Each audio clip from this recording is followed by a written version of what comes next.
బద్వేల్ నియోజకవర్గం వైఎస్ఆర్ కాంగ్రెస్ పార్టీ కుటుంబ సభ్యులతో కలిసి వైఎస్ఆర్ కాంగ్రెస్ పార్టీ ఎంతో ప్రతిష్టాత్మకంగా చేపట్టిన వైఎస్ఆర్సీపీ డిజిటల్ బాక్స్ ను MLC DC Govindareddy MLA doctor సుధాలు ఆవిష్కరించారు। ఈ సందర్భంగా వారు మాట్లాడుతూ వైఎస్ఆర్ కాంగ్రెస్ పార్టీలో కార్యకర్తలు పడే కష్టాలను బాధలను ఈ డిజిటల్ బుక్ లో పొందుపరచవచ్చని, కూటమి ప్రభుత్వం సంక్షేమ పథకాలను పక్కన పెట్టి రెడ్ బుక్ రాజ్యాంగం అమలు చేస్తోందని, వైఎస్ఆర్ కాంగ్రెస్ పార్టీ కుటుంబ సభ్యులను కూటమి ప్రభుత్వం ఆధ్వర్యంలో నాయకులు అధికారులు పెట్టే ఇబ్బందులను ఈ డిజిటల్ బుక్ లో పొందుపరిస్తే రేపు జగనన్న అధికారంలోకి వచ్చిన తర్వాత అధికారులు ట్రాన్స్ఫర్ లేదా రిటైర్డ్ అయినా సరే వదిలే ప్రసక్తి లేకుండా న్యాయపరంగా శిక్షించే విధంగా జగన్మోహన్ రెడ్డి చర్యలు తీసుకోవడానికి ఈ డిజిటల్ బుక్ ఎంతగానో దోహదపడుతుందని అన్నారు। కూటమి ప్రభుత్వం అధికారంలోకి వచ్చిన తర్వాత ఇప్పటివరకు మనం గమనిస్తే ప్రజలకు వాళ్ళు ఇచ్చిన హామీలు అరాకొర హామీలు నెరవేర్చేసి పూర్తిగా అన్నీ చేసేసామని వాళ్ళు మళ్ళీ విజయోత్సవ సభలు కూడా చేసుకుంటున్నారు। సరే, వాళ్ళు ఇచ్చిన సంక్షేమం ఏది చేయకపోయినా లా అండ్ ఆర్డర్ ఏ విధంగా ఉందో రాష్ట్రంలో మనం చూస్తున్నాం। వీళ్ళు అధికారంలోకి వచ్చినప్పటి నుంచి కూడా వైసీపీ క్యాడర్ను కార్యకర్తలనే టార్గెట్ చేస్తూ భయభ్రాంతులకు గురి చేసే పరిస్థితిని చూస్తున్నాం। వైఎస్ఆర్సీపీ వాళ్ళ సానుభూతి పనులను కానీ క్యాడర్ను కానీ ఆస్తి నష్టం కానీ ఫిజికల్గా కూడా అబ్యూస్ చేయడం ఇవన్నీ కూడా గడిచిన కాలం అంతా మనం చూసి 15 నెలల కాలంలో దీనికోసమే ఈరోజు మా పార్టీ అధినాయకులు మాజీ ముఖ్యమంత్రి వర్యులు వైఎస్ జగన్మోహన్ రెడ్డి గారు ఈరోజు డిజిటల్ బుక్ అని ఒక యాప్ను తీసుకురావడం జరిగింది। ఈ 15 నెలల కాలంలో జరిగిన ఇన్సిడెన్సెస్ కానీ ఇంకా మీదట కూడా ఎవరైనా కూడా అనుచితంగా వైఎస్ఆర్సీపీ కార్యకర్తలను అనవసరంగా కానీ కేవలం ఒక పార్టీ బేసిస్లో ఒక పొలిటికల్ వెండాట లాగా ఇబ్బంది పెట్టాలని చూస్తే వాళ్ళందరి డీటెయిల్స్ కూడా ఈ ఒక యాప్లో డౌన్లోడ్ చేయటము, ఒకవేళ యాప్ డౌన్లోడ్ చేయలేని వాళ్లకు IVR హెల్ప్ లైన్ కూడా ఇవ్వడం జరిగింది। అందులోనైనా కూడా వారి కంప్లైంట్స్ని నమోదు చేస్తే రేపు 29న మేము అధికారంలోకి వచ్చిన తర్వాత జగన్మోహన్ రెడ్డి సార్ ఖచ్చితంగా కార్యకర్తలకు జరిగిన అన్యాయం జగన్మోహన్ రెడ్డి గారు చెప్పినటువంటి విషయం మేమందరం కూడా హెచ్చరిస్తున్నాం।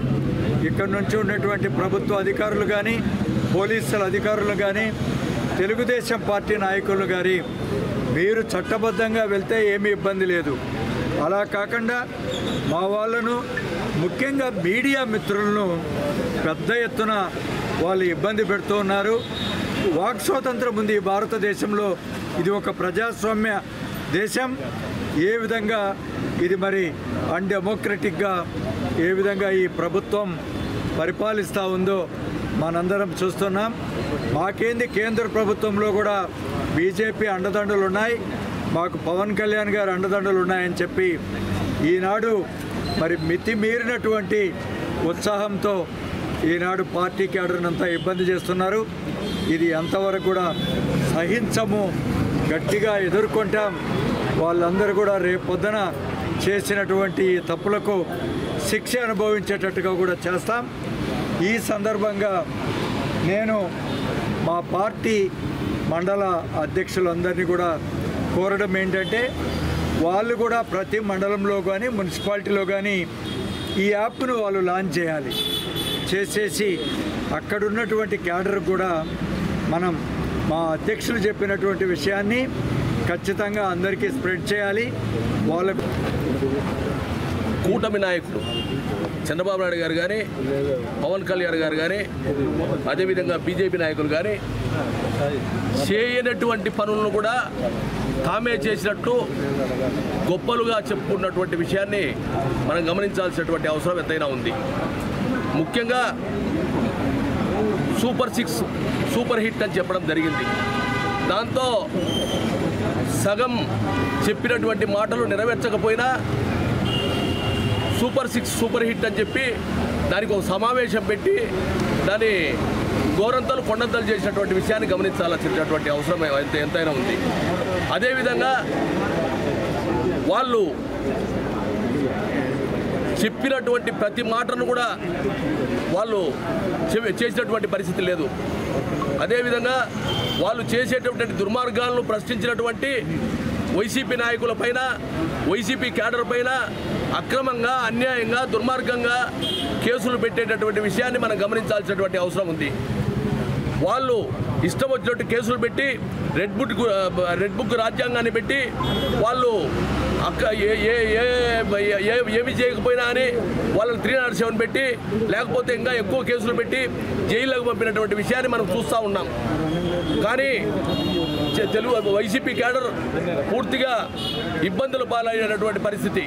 ఈ పరిస్థితుల్లో ఎటువంటి పరిస్థితుల్లో వీటిని ధైర్యంగా ఎదుర్కోవాలని చెప్పి మన అధినేత చెప్పిన మాటకు కట్టుబడేటటువంటి వ్యక్తి అయినటువంటి జగన్మోహన్ రెడ్డి గారు ఈరోజు డిజిటల్ బుక్ను ఏర్పాటు చేయడం జరిగింది.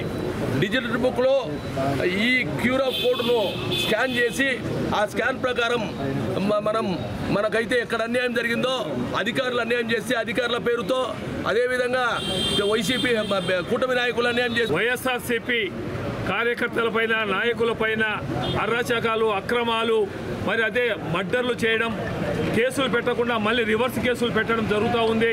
జగనన్న ఒక్కటే చెప్పాడు, అయ్యా ప్రజాప్రతినిధులు ఉండేది 5 సంవత్సరాలే, ప్రభుత్వ అధికారులు మీరు సర్వీస్ ఉన్నంత వరకు ఉంటారు, మీరు రిటైర్డ్ అయినా కూడా ఎక్కడున్నా కూడా పట్టుకొని వచ్చి మీకు అక్రమంగా కేసులు పెట్టిన వారి మీద తప్పకుండా కేసులు పెట్టి వారికి తగిన గుణపాఠం చెప్తారని చెప్పడం జరుగుతూ ఉంది. నేను కూడా రిక్వెస్ట్ చేస్తున్నా, అయ్యా పోలీస్ అధికారులు మీరు కూడా అక్రమ కేసులు పెట్టకుండా మీరు పద్ధతిగా చేయండి, సక్రమంగా చేయండి అని చెప్పేసి జగన్మోహన్ రెడ్డి గారు చెప్పిన దాని మీద మేము కూడా ఈ QR కోడ్ పెట్టేసి మనకు డిజిటల్ బుక్ పెట్టిన తర్వాత ప్రతి ఒక్క అన్యాయాన్ని కూడా మన కార్యకర్తలు మన నాయకులు అందరూ కూడా తప్పకుండా ఈ డిజిటల్ బుక్లో ఎంట్రీ చేయాలని చెప్పేసి తెలియజేసుకుంటూ సెలవు తీసుకుంటున్నా. నమస్తే. ప్రజలు గమనిస్తున్నారు. మరి గత జగన్మోహన్ రెడ్డి గారి ప్రభుత్వానికి ఇప్పుడున్నటువంటి తెలుగుదేశం పార్టీ అధికారంలో ఉన్నటువంటి ఈ పరిస్థితులన్నీ కూడా మరి ఆనాడు జగన్మోహన్ రెడ్డి గారు ఒక గాంధీ మహాత్మునిలాగా మంచి పరిపాలన ఇవ్వాలని చెప్పి కుల మత ప్రాంతీయ భేదాలు లేకుండా అందరినీ సమానంగా చూసినటువంటి పరిస్థితి. మరి ఈనాడు అందుకు భిన్నంగా వాళ్ళు ఏదైతే ఎన్నికల మేనిఫెస్టోలో రెడ్ బుక్ రాజ్యాంగం అన్నారో అదే రాజ్యాంగాన్ని అమలు చేస్తూ ఈనాడు రాష్ట్రం అంతా కూడా అల్లకల్లోలంగా ఉంది. ఈ పరిస్థితిలో మా పెద్దలు మా అధినాయకత్వం అంతా కూడా దీనంతటిని గమనించి ఈరోజు వారు కూడా ఈ యొక్క ప్రోగ్రామ్ని లాంచ్ చేయడం జరుగుతూ ఉంది. ఎక్కడ కూడా కార్యకర్తలకు అన్యాయం జరిగితే ఎమ్మిడే ఈ QR కోడ్ స్కాన్ చేసి మనకున్నటువంటి సమస్యను ఇప్పుడే పెద్దలు గోవిందరెడ్డి సార్ ఎమ్మెల్యే మేడం గారు చెప్పారు. మనకున్న సమస్యను ఫొటోస్ కానీ ఆ కటింగ్స్ ఏమన్నా ఉంటే అవి కానీ వీడియోలు కానీ అన్నీ కూడా అందులో చేరిస్తే ఇదంతా రికార్డ్ అయి ఉంటుంది. భవిష్యత్తులో ఇంకా 3 సంవత్సరాల కాలం ఉంది. తదుపరి ఖచ్చితంగా జగన్మోహన్ రెడ్డి గారి ప్రభుత్వం ఎప్పుడు వస్తుందని ప్రజలు కూడా ఎగచూస్తున్నారు. ఆ రోజు ప్రభుత్వం వచ్చిన మరుసటి రోజే ఈ లిస్ట్ అంతా బయటికి తీసి ఏ ఒక్కరిని కూడా వదిలే ప్రసక్తి లేదు. 1 by 1 అందరికి కూడా వారికి తగ్గ పనిష్మెంట్ ఖచ్చితంగా ఉంటుంది. అది పోలీస్ అధికారులు కానీ రెవెన్యూ కానీ ఏ ఒక్కరు కూడా ప్రజలకు ఇబ్బంది పెట్టినటువంటి ప్రతి ఒక్కరిని కూడా వదిలే ప్రసక్తే లేదని చెప్పి ఈ సందర్భంగా అందరం కూడా తెలియజేస్తారు.